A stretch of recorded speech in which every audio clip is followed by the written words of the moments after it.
Quote, "It is evident that when we praise any actions, we regard only the motives that produced them, and consider the actions as signs or indications of certain principles in the mind and temper." End quote. This quote comes from David Hume's famous work, A Treatise of Human Nature, published in the middle of the 18th century. It says that whenever we make a moral evaluation, whenever we call an action right or wrong, what we're really doing is evaluating the agent's motives. Hume doesn't offer much of an argument for this thesis. However, he does say a few things to illustrate his point.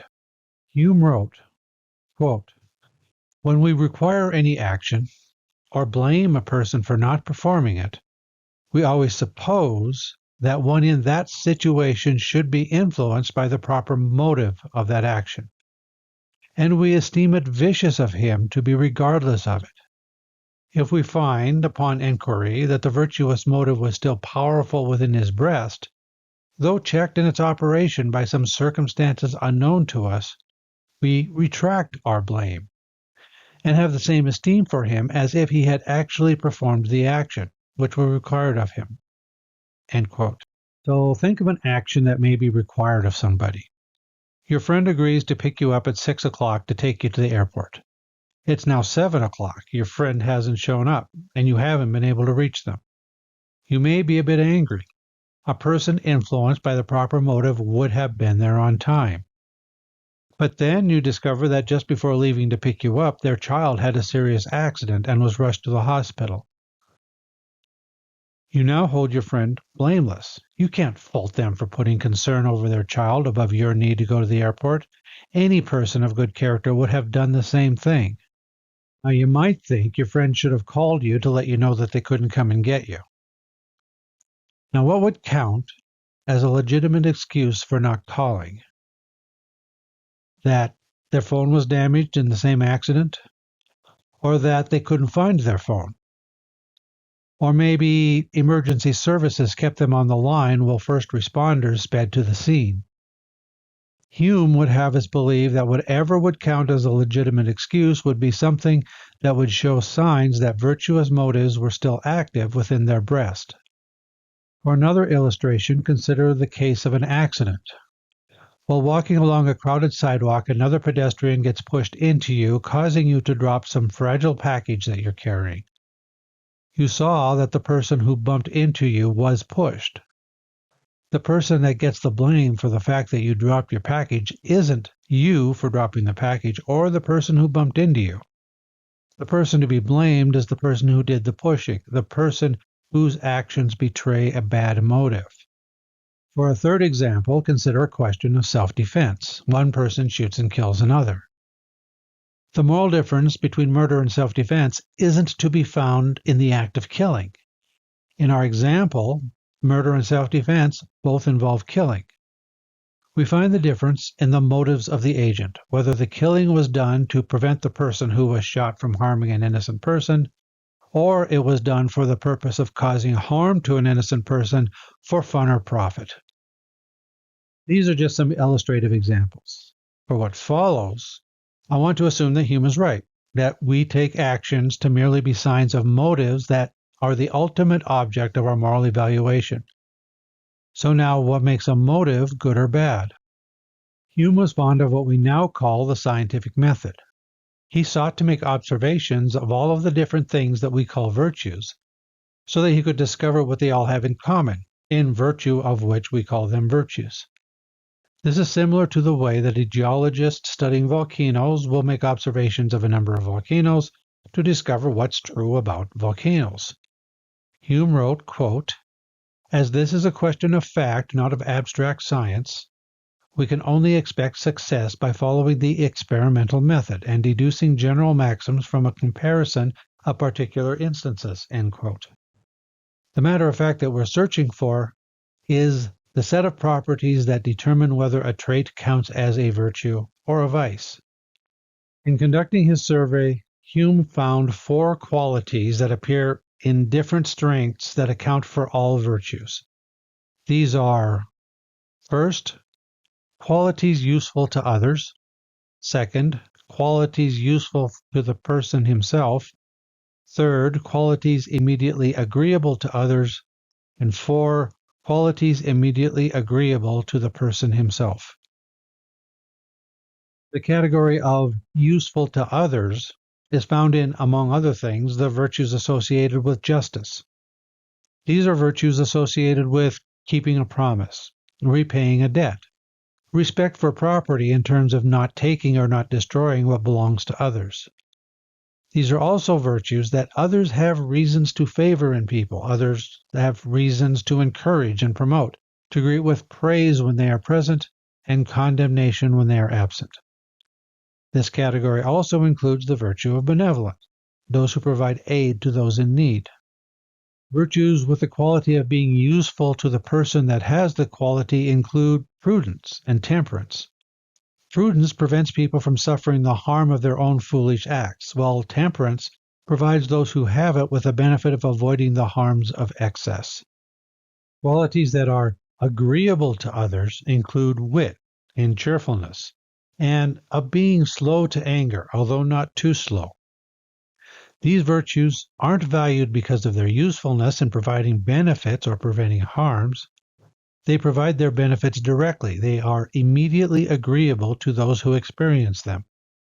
And finally, the traits that are agreeable to oneself, that is, agreeable to the people who have the traits, are those that simply make one's day a little brighter, regardless of the shocks one might endure. It's the ability not to get too upset at the problems that might happen to a person. Now, it's also an important part of Hume's theory that none of these would count as virtues if they didn't cause in us a sentiment of moral approval. Hume wrote, quote, "The final sentence, it is probable, which pronounces characters and actions amiable or odious, praiseworthy or blamable, that which stamps on them the mark of honor or infamy, approbation or censure, that which renders morality an active principle and constitutes virtue or happiness, and vice or misery, it is probable, I say, that this final sentence depends on some internal sense or feeling which nature has made universal in the whole species." End quote. Okay, I have to admit, Hume can get a bit wordy, but let me try to explain what Hume is getting at here. Take the category useful to others, or more specifically, take the useful virtue of keeping promises. One can be fully aware of the fact that the virtue of keeping promises is useful to others, and not care. It's just a fact. It's like the fact that the earth is round, which one can know without having any sentiment of approval or disapproval. To call something a virtue, as opposed to calling it a mere and colorless fact, requires a sentiment of approval, according to Hume. Here's Hume in his own words. "But though reason, when fully assisted and improved, be sufficient to instruct us in the pernicious or useful tendency of qualities and actions, it is not alone sufficient to produce any moral blame or approbation. Utility is only a tendency to a certain end, and were the end totally indifferent to us, we should feel the same indifference towards the means." So, according to Hume, in addition to a belief that a trait is useful to others, we must have a sentiment of approval for those motives that are useful to others. As far as what this sentiment is that brings a person to approve of what is useful to others, Hume says the following, quote, "This sentiment can be no other than a feeling for the happiness of mankind, and a resentment of their misery, since these are the different ends which virtue and vice have a tendency to promote. Here, therefore, reason instructs us in the several tendencies of actions, and humanity makes a distinction in favor of those which are useful and beneficial." End quote. So, in short, some sort of feeling for the happiness of mankind and a resentment for their misery is needed for a trait such as keeping promises or kindness to be a virtue. Without this sentiment of humanity, these traits have no value. But is that sentiment of humanity truly necessary? What would happen if we were without it? Hume says that without this sentiment of approval, we would be indifferent towards those traits that are useful and pleasing. But imagine a population of, let us say, just for the sake of convenience, 1,000 individuals. And let's say that each of these individuals has an aversion to their own pain, None of them has Hume's sense of humanity or a feeling for the happiness of mankind and a resentment of their misery. And in addition, let's say that each of these individuals has what we can identify as a learning system. The way this learning system works is that by praising anybody who does some action X, everybody who witnesses or hears about the praise acquires a stronger tendency to do X. And by condemning those who do Y, everybody who witnesses or hears about this condemnation acquires a stronger tendency not to do Y. And finally, among our population, it's recognized that actions of type A tend to cause pain to others. They tend not to cause pain to the agent. In fact, they may even be useful in avoiding pain for the agent. However, acts of type A only allows one to escape pain for oneself by inflicting as much or greater pain on others. So now note, we have these four conditions, but what we don't have in this system is anything like Hume's humanity. To illustrate this case, we need an example of an action that one can use to avoid pain for oneself, but which causes pain for others. Let's call this a type of assault. Everybody in the community has a reason to condemn anybody who commits this type of assault. Condemning people who commit this type of assault will promote an aversion within the community to assaulting others. It creates a culture in which people are reluctant to commit this type of assault. Anybody in the community is in a position to benefit from living in a community that nurtures this aversion to assaulting others. Not only does everybody within the community have a reason to condemn those who perform this type of assault, everybody has a reason to encourage everybody else to condemn those who perform this type of assault, since this will nurture and strengthen the aversion. And this, in turn, will make actions harmful to others less common. So according to David Hume, the ultimate objects of moral evaluations are motives. Motives are good or bad according to the degree to which they are useful to others, pleasing to others, useful to the agent that has them, or pleasing to the agent that has them. Hume claims that we can know this because an empirical study of those motives we call virtues will show that they have these qualities. However, before we can recognize these qualities as virtues, Hume says we also need a universal trait of humanity, a sentiment that causes us to approve of what is useful and pleasing to oneself and to others.